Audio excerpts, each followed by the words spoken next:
Greetings, church. This video is to share a few thoughts with you about where we've been and where we're going.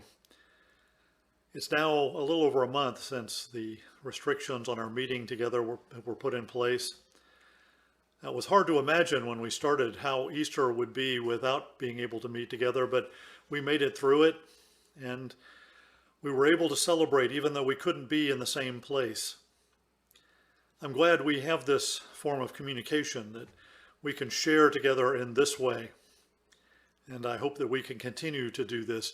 Please let me know if you have any suggestions or other things that you'd like to see. As we come into this time, the big term that we hear regularly is social distancing. And I understand what they mean by that and agree we can talk about it that way, but I don't think it really conveys what's going on. I think of it as physical distancing. We cannot be in the same place at the same time. But we need to continue to stay in touch socially. And I know that many or most of you already have. You are already in contact with friends and neighbors, but in other ways. You can't be in the same room with them, but you can get together by telephone or through the internet, through video chats or emails or other forms of that. Or we can even be old-fashioned and actually write notes and put them in the mail, because the mail is still running. We need that. We need that connection time. Even people like me who likes being alone sometimes, I don't want to be alone all the time. I need connection. We all need connection. None of us do well completely isolated.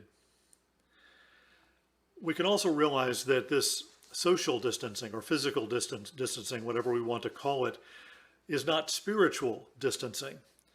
We are still connected with God. We can't meet together at church, which is a place where we would gather and feel close to God and feel close to each other. But that doesn't mean that God is not close to us. God hasn't abandoned us. God continues to be with us wherever we are. God is ready, willing, and able to meet us in the places where we live. Now, over the last few weeks, I have produced videos for worship, and most of them, except for the first one, have been in the sanctuary.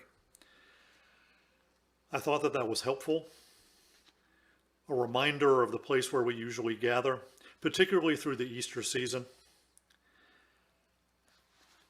But in talking with others and listening to what others have said, there was some question about what might be best. Is it best to continue in the sanctuary? That certainly is always an option. But might it also be helpful to talk about worship and do worship in the places where we are, places where you are, in our living rooms, like this space. I'm sitting in my living room and bringing this to you. And so I'm going to try that this week. We're going to do worship from this space, from my living room, and in your living room, or wherever it is that you're gathered, that you are, as you meet with God, as we meet with God together in all the spaces where we are. Now, this time that we're living in, this time is changing us, as all significant times in our lives do. We don't know what things are going to look like on the other side. All we can really know is it's not going to look exactly like it did before we started this. And that's okay. This can be a time when we think about what things were working for us and what things were we doing just out of habit, and maybe there's something else that we can do, something that we can do better. This is a time when we can grow closer to God and closer to each other, even if we can't be in the same room.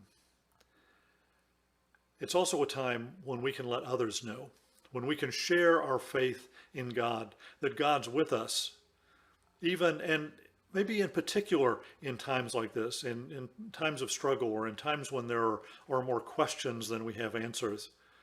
And we have the assurance that God has always been with us and God will always be with us, that God loves us and that we can love each other and we're called to love each other. We live in this hope that we are loved both now and forever. And that's a hope we can share with those around us. So, know that I'm thinking of you and praying for you. Please let me know if there is anything that you want me to know or that I can do to help you. And now, may the grace and peace of God be with you always. Talk with you soon. Bye.